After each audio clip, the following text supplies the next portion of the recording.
પૂજા વિદ્યાલય CTM Ahmedabad શાળા દ્વારા શરૂ કરવામાં આવેલ ભૌતિક વિજ્ઞાનના આ વિડિયો લેક્ચરમાં આપ સૌ વિદ્યાર્થી મિત્રોનું હાર્દિક સ્વાગત છે. હેલો વિદ્યાર્થી મિત્રો, ધોરણ 12 ચેપ્ટર નંબર 1 વિદ્યુત ભારો અને ક્ષેત્રોમાં આપણે અગાઉ વિદ્યુત ભારનું ક્વોન્ટમીકરણ, વિદ્યુત ભારનું તટસ્થીકરણ, કુલમનો નિયમ વગેરે ભણી ચૂક્યા છીએ. હવે આપણે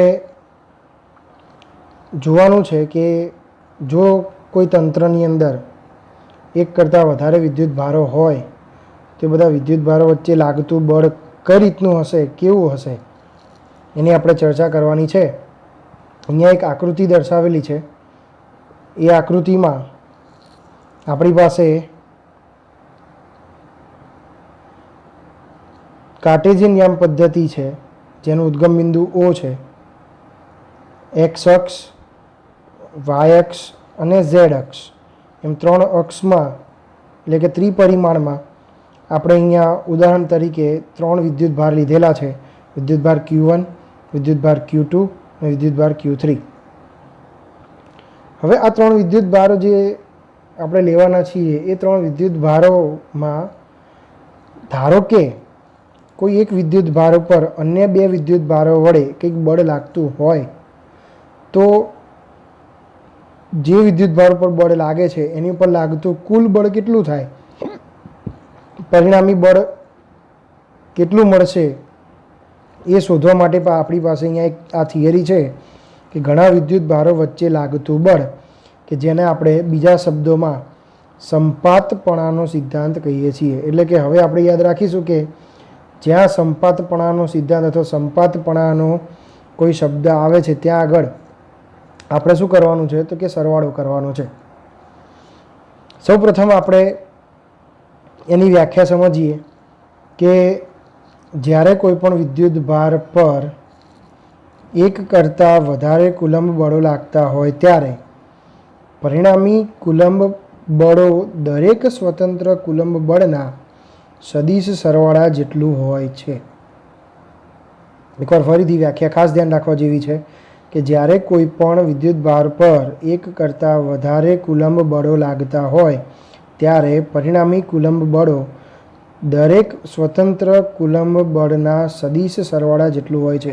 એટલે કે આપણે આકૃતિ પરથી સમજીએ કે ધારો કે Q1 વિદ્યુત ભાર ઉપર કોઈ Q2 વિદ્યુત ભાર વડે અથવા કોઈ Q3 વિદ્યુત ભાર વડે અથવા કોઈ Q4 વિદ્યુત ભાર વડે અથવા Q5 વિદ્યુત ભાર વડે જ્યારે બળ લાગતું હોય ત્યારે Q1 વિદ્યુત ભાર ઉપર લાગતું કુલ બળ એટલે કે પરિણામી બળ કેટલું હશે તો કે વ્યાખ્યા પ્રમાણે એવું કહી શકાય કે આ Q1 વિદ્યુત ભાર પર લાગતું પરિણામી બળ એ Q2 વિદ્યુત ભાર વડે Q1 પર લાગતા પરિણામી બળ, Q3 વિદ્યુત ભાર વડે Q1 પર લાગતા પરિણામી બળ, અને એ જ રીતે જો વધારે વિદ્યુત ભાર આપેલા હોય તો Q4 વડે Q1 ઉપર, Q5 વડે Q1 ઉપર, એમ દરેક વિદ્યુત ભાર વડે લાગતા બળના કુલ સરવાળા બરાબર થાય છે.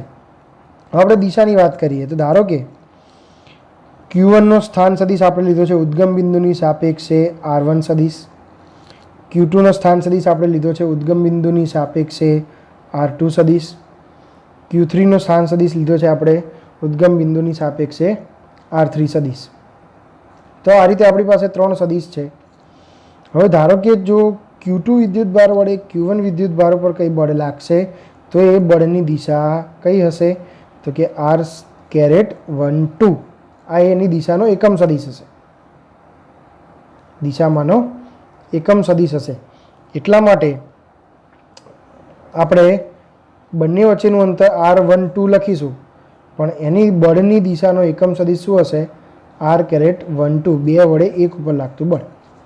એ જ રીતે Q3 વડે Q1 ઉપર લાગતું આપણે શોધવું હોય તો R⁻13² આવશે.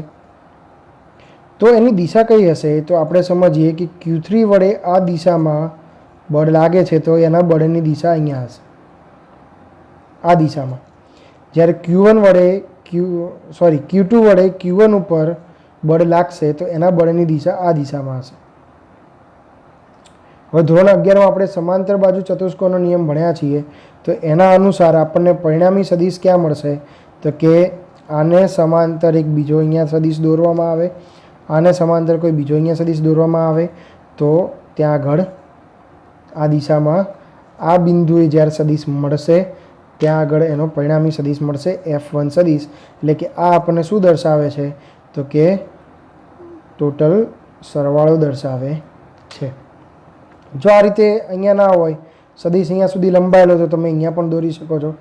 તો અહીંયા આને ભેગા કરીને પછી જે અહીંયા જોડે મળતો હોય એનો પરિણામી સદિશ થાય. તમારે આકૃતિમાં આ દર્શાવવાની કોઈ જરૂર નથી, જસ્ટ મેં તમને એક સિમ્પ્લિફિકેશન માટે તમને આપ્યું છે, પણ અહીંયા દર્શાવવાની કોઈ જરૂર નથી. હવે વાત કરીએ તો કે જ્યારે આપણે ફક્ત બે વિદ્યુત ભારો આપેલા હોય એવા તંત્રની અંદર બળની ચર્ચા કરતા હોઈએ, ત્યારે ફક્ત બે વિદ્યુત ભારો વડે બળ શોધવા માટે આપણી પાસે કુલમ્બનો નિયમ છે. પણ જ્યારે આપણે બે કરતાં વધુ વિદ્યુત ભારોને લઈએ છીએ ત્યારે ફક્ત કુલમ્બનો નિયમ એકલો ઉપયોગી નથી. મારે કુલમ્બના નિયમ દ્વારા કોઈ એક વિદ્યુત ભાર વડે બીજા વિદ્યુત ભાર પર લાગતા બળોને શોધીને એ બધા બળોનો શું કરવો પડશે? સરવાળો કરવો પડશે. એટલે કે મારે સંપાતપણાના સિદ્ધાંતનો ઉપયોગ કરવો પડશે. તો આપણે શરૂ કરીએ એની સાબિતી.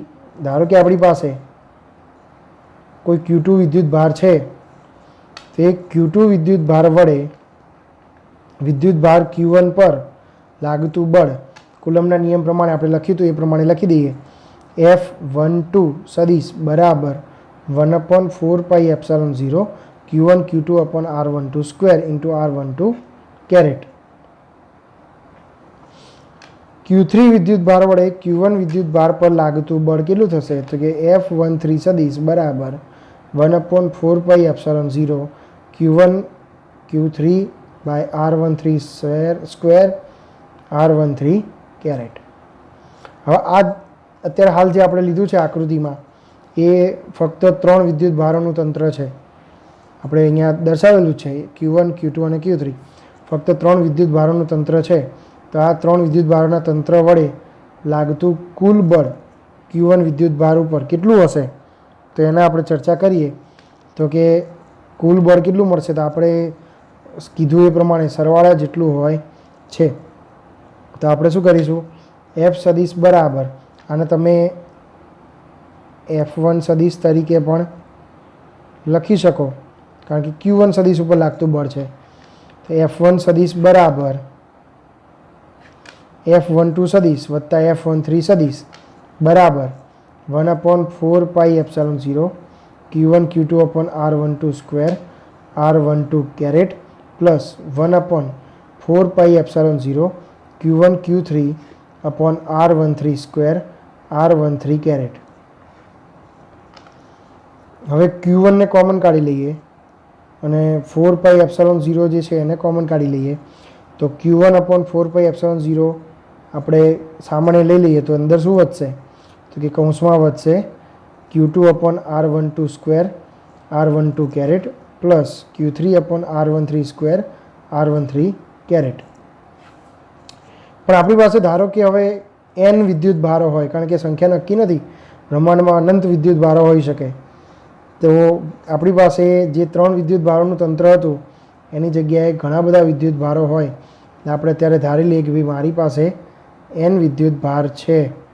તો n વિદ્યુત ભાર વડે Q1 વિદ્યુત ભાર પર લાગતું વિદ્યુતીય બળ કેટલું થશે?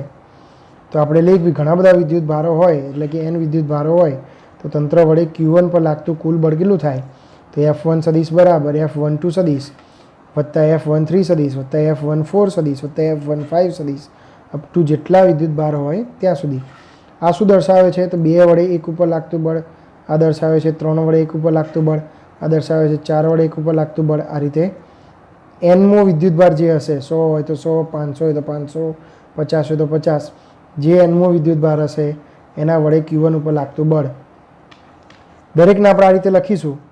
આપણે અગાઉ જે સૂત્ર લખ્યું એ રીતે લખીએ અને એમાંથી Q1 upon 4πε0 કોમન કાઢી લઈએ તો કૌંસમાં શું વધશે? તો કે Q2 upon R12 square into R12 caret plus Q3 upon R13 square R13 caret plus Q4 upon R14 square R14 caret plus up to plus Q5 upon R15 square R15 caret. પણ મારે આટલું બધું લાંબુ નથી લખવું અને મારે ટૂંકમાં લખવું હોય તો આપણે ધારી લઈએ Q1 अपॉन 4πε0 એ અચળ છે, એ અચળ જ રહેશે, પણ તો આ સરવાળા બરાબર આ પ્લસ છે, પ્લસની નિશાની આપણે ટૂંકમાં લખીએ છીએ, સરવાળા બરાબર સમેશન, ઘણા લોકો આને સિગ્મા પણ કહે છે, સમ I is equal to 2 to n, આને શું કહીશું આપણે, આ કઈ રીતે બોલાશે, સમેશન I બરાબર 2 એટલે 2 થી લઈને n સુધીના વિદ્યુતભાર। આમાં જો એકનો ઉલ્લેખ નથી કર્યો, કારણ કે બળ કોની પર લાગે છે, તો કે 1 નંબરના વિદ્યુતભારો પર બળ લાગે છે, એટલે આપણે 1નો ઉલ્લેખ કર્યો નથી। જો Q1 अपॉन 4πε0 અહીંયા Q1 આવી ગયો છે એટલે 1નો ઉલ્લેખ કરવાનો નથી। સરવાળા ક્યાંથી ક્યાં કરવાના છે, તો 2 3 4 5 6 7 પછી સળંગ આપણે કરવાના છે, જેટલા હોય આપણી પાસે, 5 હોય તો 5, n હોય તો n, 10 હોય તો 10, બરાબર। તો આપણે અહીંયા જો આ રીતે લખવું હોય તો અહીંયા આપણે n લખવું પડશે।